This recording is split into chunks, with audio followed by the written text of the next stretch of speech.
Jimmy, is this perhaps the quintessential Heat box score? Your team doesn't even have the leading scorer. You have six guys in double figures, all within 5 points of each other. You've told us all season it doesn't have to be about you. It doesn't have to be about one guy. How rewarding is it to close out a series with this kind of everyone involved performance?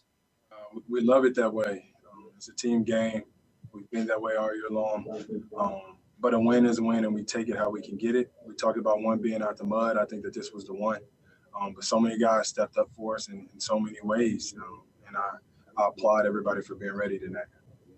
And then just to talk to one guy in particular, because you're probably going to talk about him anyway, 20-year-old Tyler Hero, the minutes he played, the job he did, the shots he made. He's not just your typical kid, is he? No, I tell him that. I tell y'all that as often as I can. He's a professional. He's going to be in this league for a very long time since he's 20 years old. But he's just so comfortable. He's so confident. He plays with a swag that you think he was going on 31 like me. And we love him for that. We wouldn't change him. We want him to stay that exact same way moving into the Eastern Conference Finals. Tim Reynolds. Jimmy, those last three words you said, Eastern Conference Finals, you've waited a long time to get there. I know that's not the ultimate destination, of course, but to be able to say that you're in that route finally, what's it mean to you? It means a lot, but like you said, that's not my goal. That's not my guys' goal. It's not the organization's goal. We want to win it. We want a championship, and I think that's what we're focused on. These next 8 are going to be much harder than the previous 8. We know that, but we're ready for it. And on the day that was a couple months after the trade, but when they introduced you in Miami, you said that this culture has always spoken to you, that you needed to know what it was like. Is it as good as you thought it was, or is it better? Yeah, it's better. Like I always say, we just work here. We're so honest with one another. I mean, if you watch the game, you constantly see guys going back and forth, but nobody's taking it personally. You say what you have to say and you move on from it. But that's what I love about this group of guys is, you can always be honest with one another. Nobody's taking anything personal, no hard feelings, and everybody works. Mike Cunha. Hey, Jimmy. A lot of people would have said that Miami Heat had to play their best basketball to take out number 1 seed Milwaukee Bucks, the team with Giannis Antetokounmpo on it. Do you guys feel you guys have played your best basketball up to this point? I don't think so. I don't think we played a full 48-minute game yet, and that's what's promising. Is that we do lock in and decide to play from start to finish the way that we're capable and the way that we're supposed to, I think the game would be a lot easier. But it's yet to happen. But we got to have it happen in the next round. Clay Ferraro. Hey, Jimmy, congrats. First, that shirt is awesome. Secondly, I think I know the answer to this, but I have to ask, is this any sort of validation to get to this point when – so many people question the move, you leave a team like Philadelphia. Is this any sort of validation, or are you even thinking about that at this point? Nah, I really don't. You can't help but to hear what people say, but that's what's wrong with the world anyways. People don't mind their own business. Everybody always got something to say, and you're right. You have your own opinion, but I'm going to do what I think is best for me, what's best for these guys. And as long as I'm happy, those guys are happy, I'm content. So I don't pay attention to what anybody says. I just try to live my life the best way I know how. Vince Goodwill. Jimmy, you've had some second-round heartbreaks in Chicago and in Philadelphia. Did you feel any anxiousness tonight yourself to try to get it done? It seemed like you were pressing a little bit early and then sort of settled down as the game got on. No, I wouldn't say I was pressing. I was just turning the ball over. Trying to make the right play, throwing bad passes. It is what it is, part of the game.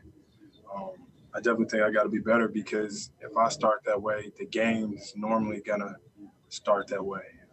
But no, I wouldn't say I was pressing. Playing the way I always play, and it evened out in the end. Nick Friedel. Jimmy, you've said all along throughout the season, you believe in the culture, you believe in the players within the group. As you sit here now, heading into the Eastern Conference Finals, are you even a little surprised at how quickly everything's come together for this group this year? Not at all. We're a close group. We like being around one another. We're constantly talking about how we can make each other better. and what we see out there on the floor.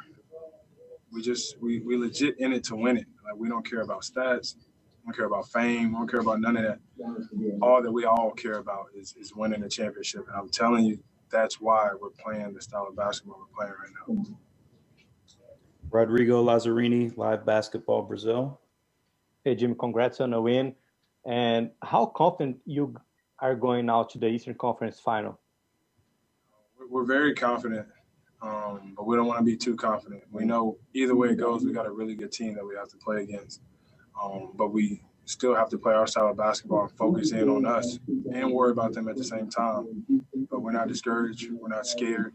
We're not running from any matchups. And I think that's what makes us us. Manolo Rodriguez from Tab Deportes. Thank you, Jimmy. Congrats on the win from Puerto Rico here. I want to know, what are your feelings? Because you have gone through a lot of things, not only in your career, but in your life. And now being in the bubble, there's a lot of time that you can meditate on your past and on your future and what you're doing right now, how it impacts the kids. I want you to give me your thoughts on it. I don't worry too much about my past. Damn sure don't know what the future holds. To the best of my ability, I try to stay in the now and try to enjoy the world that I'm in, the life that I'm able to live, my family now, because none of that's promised tomorrow. But I'm glad that I get to do it with the group of guys that I have, with the coaching staff that we have. These guys are all about the now, too. We will embrace it. We will love right now, and we'll worry about the future when it gets here. Andres Lopez, Cultura Sports. Thank you. Jimmy, at the very beginning of the season, I interviewed Coach Spo, and I asked him what he thought about all those people that didn't see you guys as a real championship contender. And he had a choice of words for me that day in his response. Today, you guys have qualified to the Eastern Conference Finals. Is it any, and if it is, how much of a motivating factor is it for you guys to prove all those people wrong out there? We don't care. We really don't. And more than us proving them wrong, we're just proving ourselves right. That's what it's all about. Everybody's entitled to their own opinion, that I've already said. But we know what we've been doing day after day, month after month, all of that. And we like it that way. We want people to continue to count us out. And we're just going to keep hooping, keep playing our best style of basketball, and keep being the Miami Heat. And last question, David from La Gazzetta dello Sport, Italy. Hey, Jimmy, looking at your team, which is the thing you are most proud of in this series with Milwaukee? How comfortable everybody is at any point in time in the game, how everybody knows what their role is, where they're supposed to be on the floor, and what it takes to win. I think we've been working on that all year long, and it's showing. And you never know what role you're going to have night in and night out. Like, Tyler didn't know he was going to have to play make and make shots like he did. But as soon as the coach said, this is what you have to do, he was ready for it. So that's what I'm most proud of, is everybody's comfortable, everybody's confident. And, of course, we won.